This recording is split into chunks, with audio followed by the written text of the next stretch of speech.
45 feet, 3 inches. That's how far inside my property line the HOA built their $300,000 limestone entrance gate. My grandfather bought this Texas ranch in 1952. We ran cattle here for 60 years. Then the subdivision went up. Richard, the HOA president, sent me a letter demanding I remove my quote-unquote eyesore fence within 14 days or face fines of $250 a day. He didn't know I'm a retired structural engineer.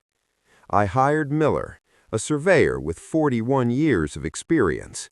He found the original iron pins from 1952 buried under their landscaping. The county confirmed it. The HOA never surveyed the boundary. That's when I realized they didn't just find the wrong man, they built their gate on the wrong land. I could have sued immediately, but Richard wanted to play hardball with fines, so I decided to play by his rules. I waited until July 4th weekend, the grand opening of their new clubhouse, the busiest traffic day of the year. I walked out at 6 a.m. with a heavy-duty chain, a padlock, and my deed. By noon, the line of cars stretched a mile down County Road 44. But I'm getting ahead of myself. Let me tell you how this started. The property sits on the western edge of Travis County. It's hard country. 214 acres of limestone, live oak, cedar, and red clay that turns to concrete when it dries. My grandfather, Elias Hadley, bought the land with money he saved from welding on pipelines in West Texas. He was a quiet man, a serious man. He didn't trust banks, he didn't trust the government, and he definitely didn't trust developers. He bought the land from the widow of a cotton farmer. He paid $42 an acre in 1952. I have the receipt. It's in a fireproof safe in my study, right next to the original deed. The paper is yellow now, brittle at the edges. It smells like old tobacco and dust, but the ink is still black. Paid in full, June 14th, 1952.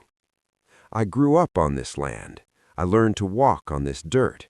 I know every draw, every creek bed, every shift in the elevation. I know where the water runs when it rains, and I know where the shade falls in August. I helped my father stretch the barbed wire on the south boundary when I was 12 years old.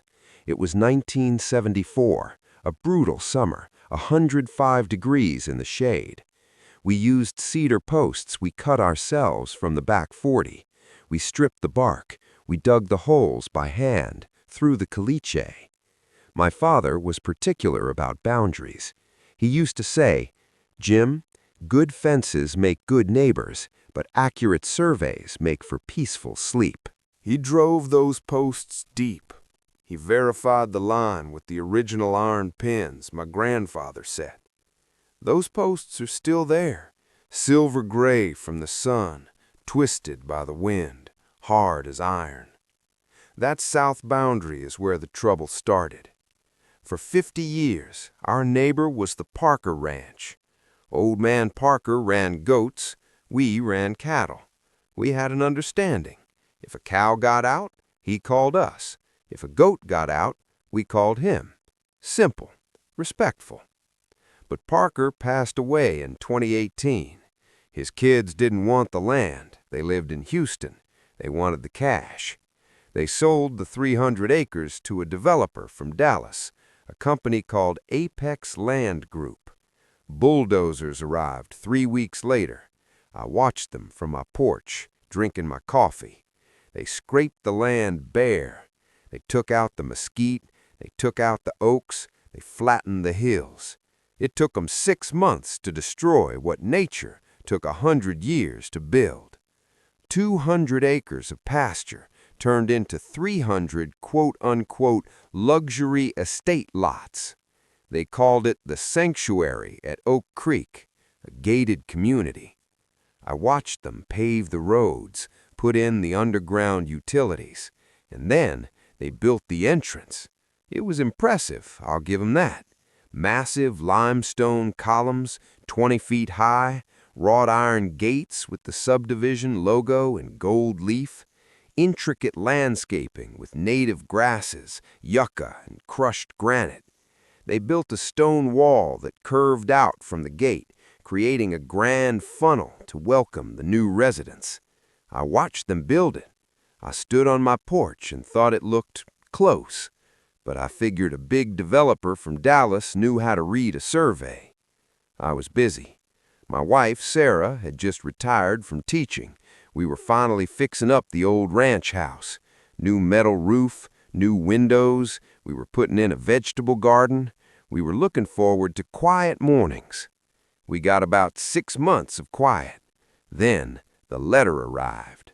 It came on a Tuesday, certified mail, green return receipt requested. The mailman, a guy named Steve I've known for 20 years, handed it to me. He looked apologetic. He said, "Looks official, Jim." The return address was embossed in gold foil. The Sanctuary at Oak Creek, Homeowners Association. I opened it in the kitchen. Sarah was pouring coffee. The sun was coming through the new windows. The letterhead was thick, expensive paper, cream-colored, signed by Richard Sterling, President.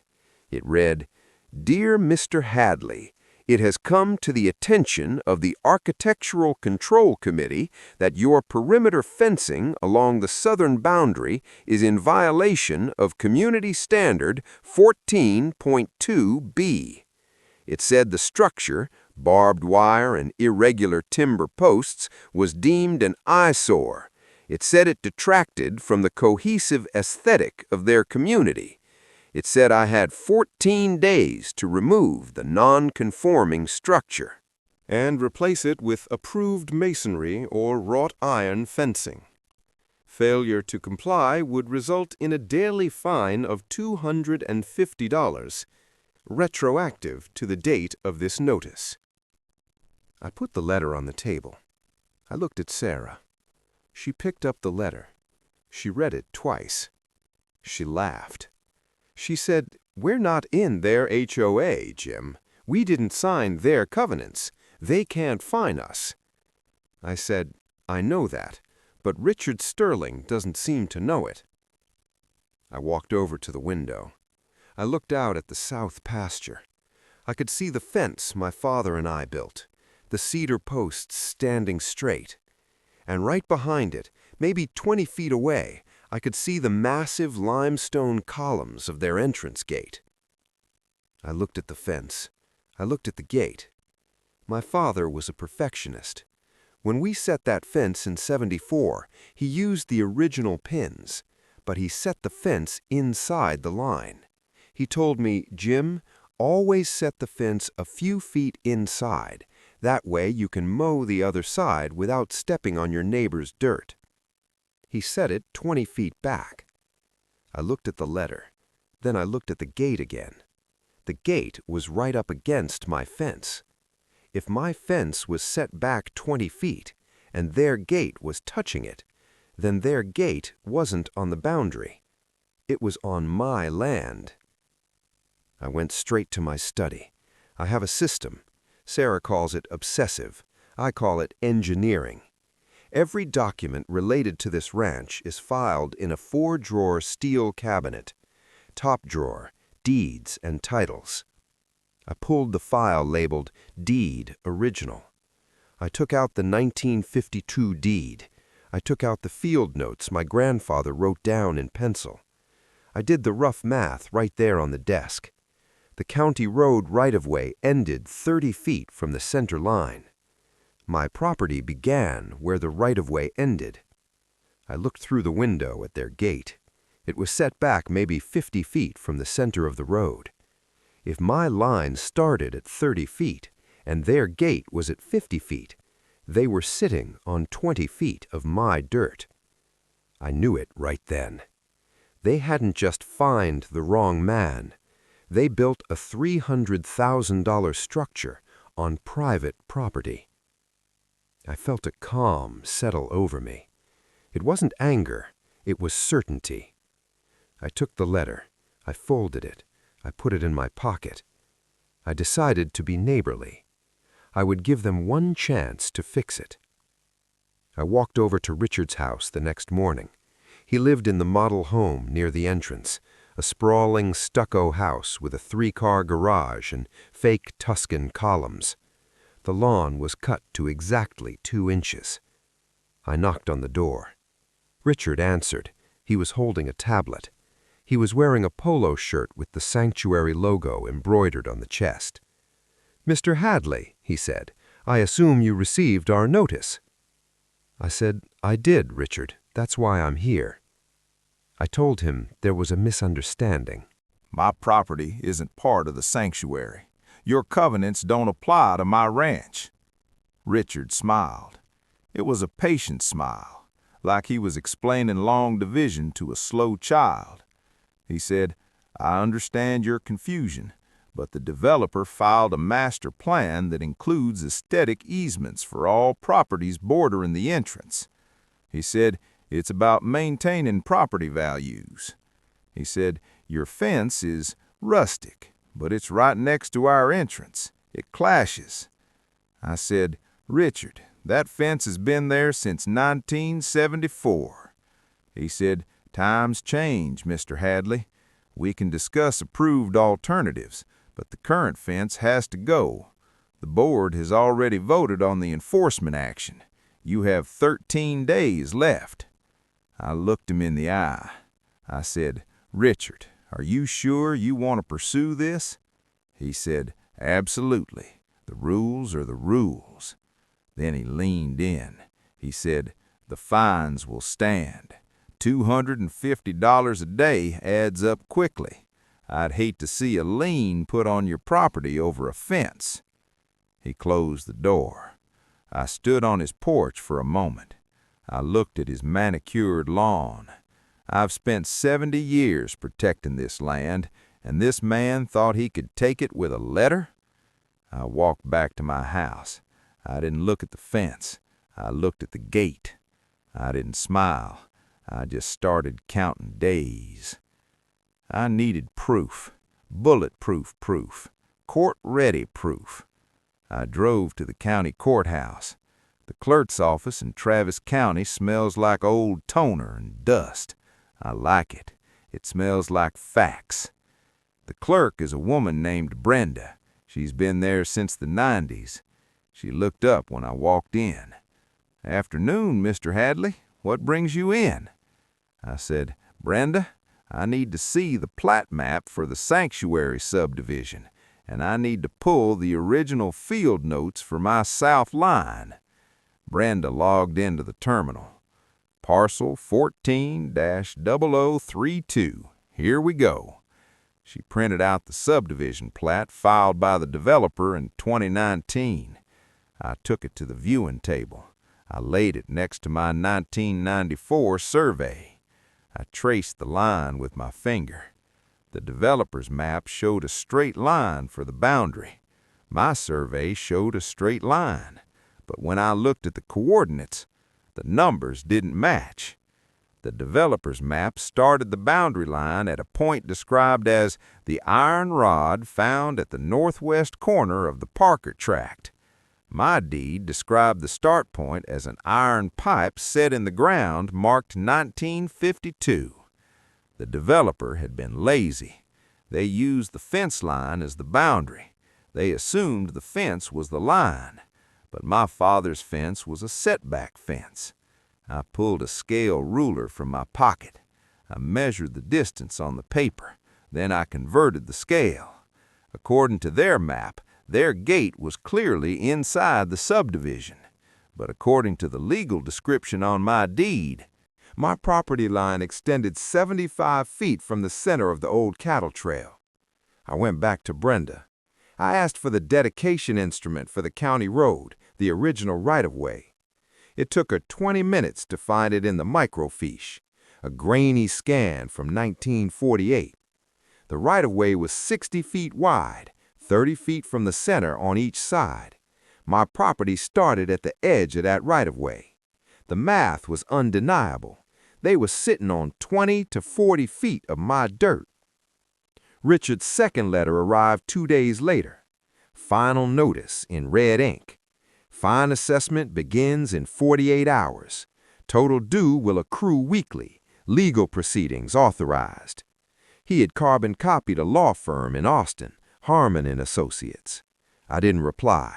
Instead, I called James Miller. Miller is a registered professional land surveyor. He's been surveying the hill country for 41 years. He drives a 2004 F-250 that's faded to a matte white by the Texas sun. He wears a canvas vest with pockets full of flagging tape and markers. He arrived on a Thursday morning at 8 a.m. sharp. "Jim," he said, shaking my hand. His grip was like sandpaper. I thanked him for coming out. He asked about the dispute. I said, "HOA thinks I'm on their land. I think they're on mine." He nodded. He didn't ask for the story. He just asked for the deed. I handed him the copy. He studied it for a long time, adjusting his glasses. 1952, he said. Iron pipes, set by Elias Hadley. Let's find 'em. He set up his total station, a robotic Leica unit on a yellow tripod. He set it near the house. He calibrated it. Then he started walking. I walked with him. He moved methodically, checking his data collector, looking through the site. He worked his way south toward the HOA entrance. We got to the fence line, the quote-unquote eyesore. Miller checked his equipment. He looked at the fence, then he looked further south, past the fence, into the manicured grass of the HOA's entrance. He didn't say anything. He just climbed through the barbed wire. He walked right into their middle of their landscaping. There was a bed of purple sage and lantana, perfectly mulched. Miller waded into it. He pulled a metal detector from his belt, a yellow Skonstedt magnetic locator. He turned it on. He swept it low over the mulch. Chirp. He moved it left. Silence. He moved it right. Chirp, chirp, squeal. The tone went high and solid. Miller knelt down. He pulled the metal detector aside. He pulled a hand trowel from his vest, wooden handle, worn smooth. He started digging in the HOA's premium black mulch. "Hey!" I looked up. A landscaping crew member was running towards us. "You can't dig there. That's the entrance bed." Miller didn't even look up. He kept digging. He scraped away about 4 inches of soil. Then he stopped. He brushed the dirt away with his gloved fingers. "Jim," he said, "come look at this." I walked over. I knelt down beside him. There, in the bottom of the hole, was a rusted iron pipe, about 1 inch in diameter. The top was mushroomed slightly from being driven into the limestone 70 years ago. Miller took a wire brush and cleaned the top. He spit on his thumb and wiped it. Stamped into the metal, faint but readable. 1952. Miller stood up. He walked back to his total station. He shot the coordinates. He checked the data collector. He did it again. Then he turned and looked at the massive limestone column of the HOA gate, the one with the bronze plaque that said, "The Sanctuary." He looked at me. He said, "Your property line isn't the fence. Your grandfather built the fence 20 feet inside the line so he could maintain the other side without stepping on Parker's land. It's called a setback fence, common in the 50s. I asked, "So where is the line?" Miller pointed to the iron pipe in the hole. "Here." Then he turned and walked about 40 yards east, toward the other side of their entrance. He swept the detector again. Another chirp, another hole, another pipe. He stood in the middle of their paved entrance road. "Jim," he said, "your property line runs 45 feet 3 inches past where their gate starts. Their entrance columns, their wrought iron gates, their decorative walls, their irrigation system, and about 80 feet of their paved road. It's all on your land." I asked him if he was sure. 41 years, Jim. I don't guess. The developer surveyed the Parker tract, but they used the fence line as the boundary. They never looked for the original pins. Rookie mistake. Lazy. He looked at the gate structure. That's a permanent encroachment, a big one. Based on the square footage and the improvements, they built about $300,000 worth of infrastructure on your dirt. If I had shown Richard this survey that afternoon, it would have ended with an apology and a check. But his final notice was on my counter. His attorney's name was on the letterhead. He wasn't interested in apologies. He was interested in compliance. If I had shown them this survey that day, it would have ended quietly. But I didn't. I asked Miller to mark the line. He didn't just mark it. He spray-painted bright pink dots across their asphalt. He tied pink flagging tape to the iron pins in their flower beds. He drove new stakes with orange caps every 20 feet, right through their manicured lawn. When he left, the entrance to the sanctuary looked like a crime scene. I went back to the house and waited. It took about 2 hours. I saw Richard's golf cart speed past my driveway. He stopped at the entrance. I saw him get out. I saw him looking at the pink paint on his road. I saw him kick one of the orange stakes. He came to my door 10 minutes later. He didn't knock, he pounded. I opened it. "What the hell is this?" Richard demanded. His face was red. "You vandalized the entrance? Paint? Stakes?" I said, "I didn't vandalize anything, Richard. I had a survey done. Those are boundary markers."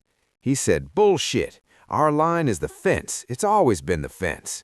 You can't just paint up our road because you're angry about the fine." I said, "It's not your road." He said, "I'm calling the police, and I'm doubling the fines. You're going to pay for pressure washing that asphalt, and you're going to pay for remulching those beds." I said, "Go ahead, call them." He stormed off. I went back to my study. I sat down at the desk. I had the survey. I had the deed. I knew I was right. But Richard wasn't going to listen to a piece of paper. He needed something he couldn't ignore. I started doing the math. Their gate sat on my land. That meant I owned the gate. It's a simple legal concept. When you build something permanent on another man's land without an agreement, it becomes his. I called my attorney, Henderson. He specializes in land disputes. I sent him the survey and the deed. He called me back an hour later. He was laughing. "Jim," he said, "this is incredible. They really didn't survey the pins?" Apparently not. He said, "Legally, you can bulldoze that gate if you want. It's your structure." I said, "I don't want to bulldoze it. I want to close it." Henderson went quiet. I could hear him tapping a pen on his desk. He said, "You can. It's your property. You have the right to secure your perimeter. But Jim, there are 300 families in there. If you lock that gate, nobody gets in or out." I said, "There's a back construction exit on the north side, unpaved, goes out to the highway. They won't be trapped. They'll just be inconvenienced." Henderson chuckled. "Inconvenienced, that's one word for it. When were you thinking of doing this?" I said, "Richard sent me a letter giving me 14 days to comply. That 14 days expires on July 3rd, July 4th weekend." Henderson said, "That's aggressive." I told him about the grand opening party, the barbecue, the prospective buyers touring the models. Henderson's voice turned serious. "If you do this, you have to do it exactly right. No confrontation, no threats, just secure the property. Have the documentation on you, and be prepared for the sheriff."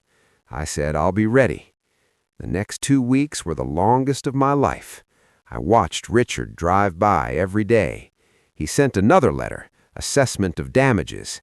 He wanted $1,200 for the pressure washing he'd done to remove Miller's paint. I didn't pay it. I filed it. Top drawer. Correspondence. I went to the hardware store. The guy at the counter, Mike, asked me what I was building. I told him I was securing the perimeter. I bought 20 feet of grade 70 transport chain, heavy duty. I bought a padlock, a high-security Abus granite padlock, shrouded shackle, uncuttable. I printed 5 copies of the survey. I printed 5 copies of the deed. I put them in waterproof sleeves. Sarah watched me organize the gear on the kitchen table. "You're really doing this," she said. I said, "They fined me for a fence my father built. They tried to bully us off our own land. If I don't stop them now, where does it end? Next year they'll say the barn is too close to the line, or the oak trees need trimming. She touched my shoulder. Just be careful, Jim. July 4th fell on a Saturday. I woke up at 5 a.m. It was already 80 degrees, a heavy, humid Texas morning. I drank my coffee on the porch. I could hear the cicadas starting to buzz in the trees. I put on my work boots, jeans, a white button-down shirt. I wanted to look respectable. I wasn't a vandal. I was a landowner. I loaded the chain and the lock into the back of my truck. I put the binder with the documents on the passenger seat. I drove down my driveway to the county road. I turned left. I drove 50 yards to the entrance of the sanctuary. It was 5:55 a.m. The neighborhood was asleep. I parked my truck across the entrance, just inside the county road right-of-way, blocking the inbound lane. I got out. I walked to the massive wrought iron gates. They were automated, set to open when a car approached, but they were currently closed. I wrapped the chain around the center pillars of the gate. I wove it through the decorative ironwork. I pulled it tight. I clicked the padlock shut. Then I zip-tied a laminated copy of the survey and the deed to the center of the chain. I added a sign I had printed. Private property, no trespassing. Access denied per Title 14. I moved my truck out of the way, parking it on the grass shoulder of my own property. I set up a folding chair in the bed of the truck. I poured another cup of coffee, and I waited. The first car came at 6:45 a.m. A resident, probably heading to an early shift or the gym. A silver Lexus.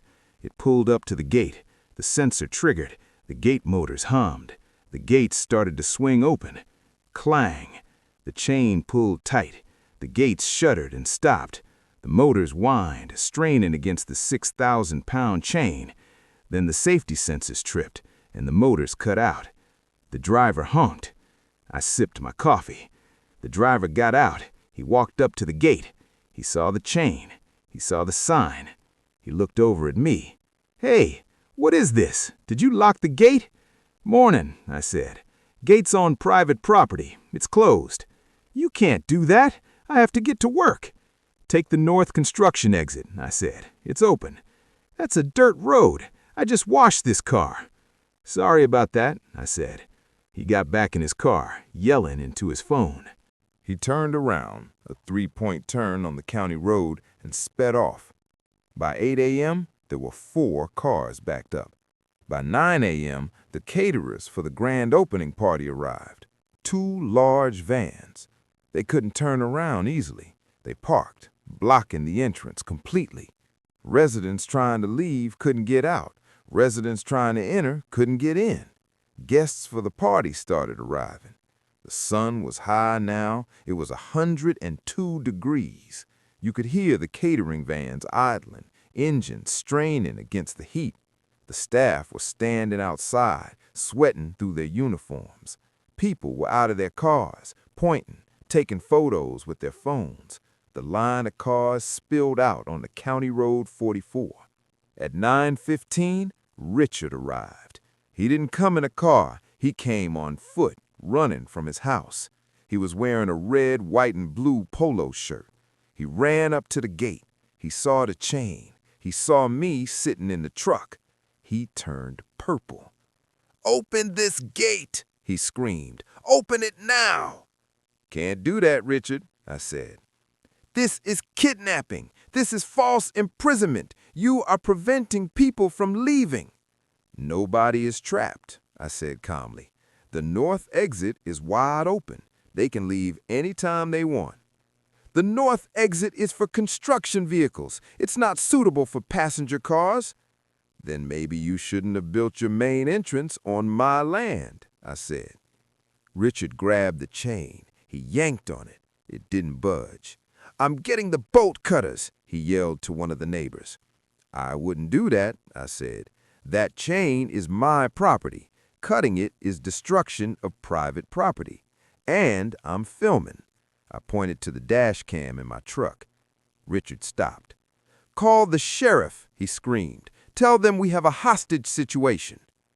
The sheriff arrived at 10:30. 2 deputies, lights flashing. Because of the traffic jam, they had to park a quarter-mile down the road and walk up. The lead deputy was a man I knew, Sheriff Miller, no relation to the surveyor. We went to high school together. He walked up to the gate, he looked at the chain, he looked at Richard, who was vibrating with rage. He looked at me. "Morning, Jim," the sheriff said. "Morning, Tom." "We got a call about a hostage situation," the sheriff said. "Looks more like a parking problem." "He locked us in," Richard shouted. "Arrest him! He's blocking a public roadway." "It's not a public roadway," I said. I handed the sheriff the waterproof binder. "It's my driveway." Sheriff Miller opened the binder. He looked at the deed. He looked at the survey with the surveyor's seal and the county recording stamp. He looked at the gate. He looked at the survey again. He walked over to the edge of the road where the surveyor's stake was still visible in the grass. He paced it off. He walked back to Richard. "Mr. Sterling," the sheriff said, "according to this certified survey, this gate is about 45 feet inside Mr. Hadley's property line." "That's impossible," Richard sputtered. "We have a map from the developer." "Is it a recorded survey?" the sheriff asked. It's a site plan." "Well," the sheriff said, "Mr. Hadley here has a recorded survey and a deed from 1952. Until a judge says otherwise, this is his land, and if this is his land, that is his gate." "You can't be serious," Richard said. "We have a party starting in an hour. We have 300 guests coming." The sheriff said, "I can't force a man to open his own gate on his own property. That's a civil matter. You'll have to take it up in court." "But the traffic," Richard pointed at the mile-long line of cars. The sheriff said, "The traffic is on the county road. I'll have my deputies direct traffic to turn around." "But I can't cut that lock." Richard looked at the sheriff. He looked at me. He looked at the chain. The silence lasted for 11 seconds. I counted. The only sound was the idling engine of a catering van and the heat bugs buzzing in the trees. "What do you want?" Richard asked. His voice was quiet now. The authority was gone. "I want the fines rescinded in writing immediately." "Done," Richard said. "I'll email you. I also want a written acknowledgement that this land belongs to me and that the HOA has no jurisdiction over my fence, my barn, or my grass." "Fine," Richard said. "Whatever." "And," I said, "I want rent." "Rent? You're storing a $300,000 structure on my land, and you're using my land as a driveway. I figure a lease is appropriate." "How much?" Richard asked. He looked defeated. $5,000 a month, I said, retroactive to the day you poured the concrete. That's 3 years. That's $180,000. "We don't have that kind of money," Richard shouted. "That would bankrupt the reserve fund." I said, "Then move your gate." Some people would say locking the gate on a holiday weekend was excessive. Maybe. But Richard gave me 14 days' notice. I gave his community the same courtesy. The standoff lasted 4 hours. Eventually, the party was canceled. The prospective buyers turned around. The residents had to use the bumpy, dusty north exit for 3 days. On Tuesday, the HOA's lawyer called my lawyer. They didn't want to go to court. The survey was bulletproof. The liability of building on private land was massive. If someone had gotten hurt at that gate, I could have been sued, but the HOA would have been negligent. We settled. They agreed to remove the gate structure entirely within 90 days. They agreed to pave a new entrance road that actually aligned with the recorded easement. They rescinded all fines and enforcement actions against me forever. And they offered me $45,000 to make the unauthorized use claim disappear. I took it, and I made them tear down every inch of that gate. The survey pins are still there, 6 inches under the soil, 74 years old. The limestone gate is gone now, demolished. They had to jackhammer it out. It took them 3 weeks. I watched them do it from my porch, drinking my coffee. Richard resigned from the board in August. Didn't give a reason. I see him sometimes at the grocery store.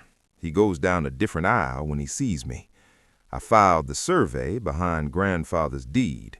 Top drawer, property folder, color-coded tab, where it belongs. Morning coffee on the porch.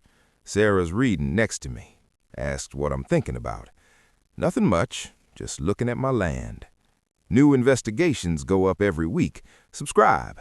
The next one involves an HOA that sold a widow's driveway.